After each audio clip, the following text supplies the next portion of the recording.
ఈరోజు వారు చెప్పినట్టు నేను ఇంత మునిపే చెప్పాను, ఎవ్రీ క్రైసిస్ ఇది అన్ ఆపర్చునిటీ అని.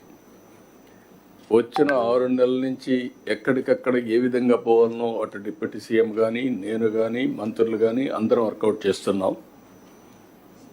ఇటీవల ఐటీ మినిస్టర్ అమెరికాకి వెళ్ళడం, ఓసారి మనం ప్రయత్నాలు చేస్తే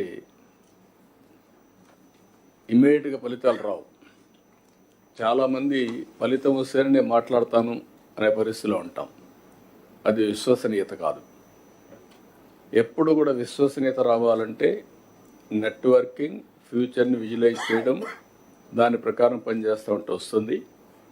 అందుకే మొన్నే ఐటీ మినిస్టర్ గారు అమెరికాకు పోయినప్పుడు అందరినీ కలిసి అదే మరిగా గూగుల్ క్యాంపస్ కూడా వెళ్ళి వాళ్ళని రిక్వెస్ట్ చేశారు.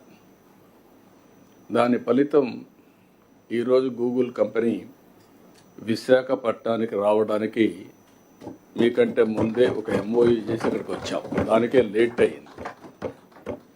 ఒక హాఫ్ అన్ అవర్లో మీటింగ్ అవుతుంది అనుకున్నాం, కానీ వాళ్ళని కూడా మనం ప్లీజ్ చేయాల్సిన అవసరం ఉంది. ఎవరైనా వచ్చినప్పుడు మీకు కూడా బ్యూరోక్రసీ కూడా ఇది ఒక లెసన్, అందరికీ బ్యూరోక్రసీ కాకుండా మినిస్టర్స్కి కూడా. మనం కానీ ఒక పాజిటివ్ నెట్వర్కింగ్ కానీ పాజిటివ్గా కన్విన్స్ చేయగలిగితే ఆటోమేటిక్గా పాజిటివ్ యాక్షన్స్ వస్తాయి. మనం వచ్చారు, ఈరోజు వచ్చారు. ఈరోజు నేను ఎప్పుడు మాట్లాడుతున్నాను, ఒకప్పుడు ఐటీ మాట్లాడాను, ఆ తర్వాత ఆర్టిఫిషియల్ ఇంటెలిజెన్స్ మాట్లాడుతున్నాం, ఇప్పుడు డీప్ టెక్ గురించి మాట్లాడుతున్నాం. అంటే వేరియస్ మార్పులు చేర్పులు వస్తున్నాయి భవిష్యత్తులో. వారు ఈరోజు వచ్చినప్పుడు అగ్రిమెంట్ చేసుకునేది ఒక ఎంఓయూ చేశాం. We're looking at a big opportunity in AI. Signed an MOU with Google. This will help in huge development in Visakhapatnam. ఈరోజు వాళ్ళు వచ్చినప్పుడు అంటున్నారు, విశాఖపట్నం మీరు ప్రపోజల్స్ చెప్పిన తర్వాత వెళ్ళాం, ఫస్ట్ హ్యాండ్ కొంచెం సర్వే చేసుకున్నాం.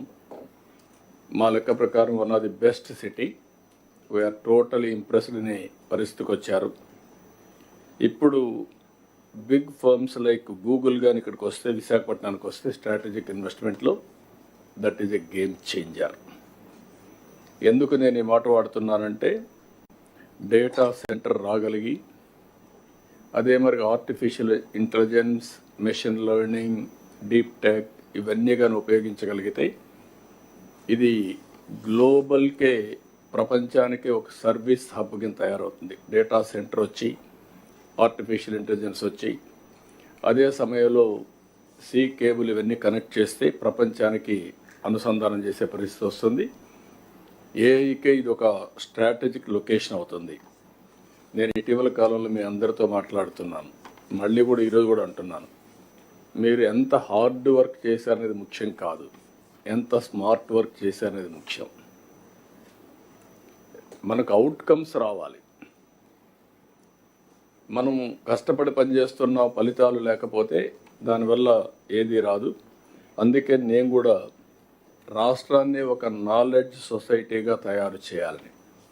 Knowledge economy is different, knowledge society is different.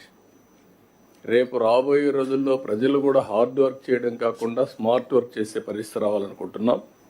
దానికి కావాల్సిన నాలెడ్జ్ సొసైటీగా తయారు చేయడం,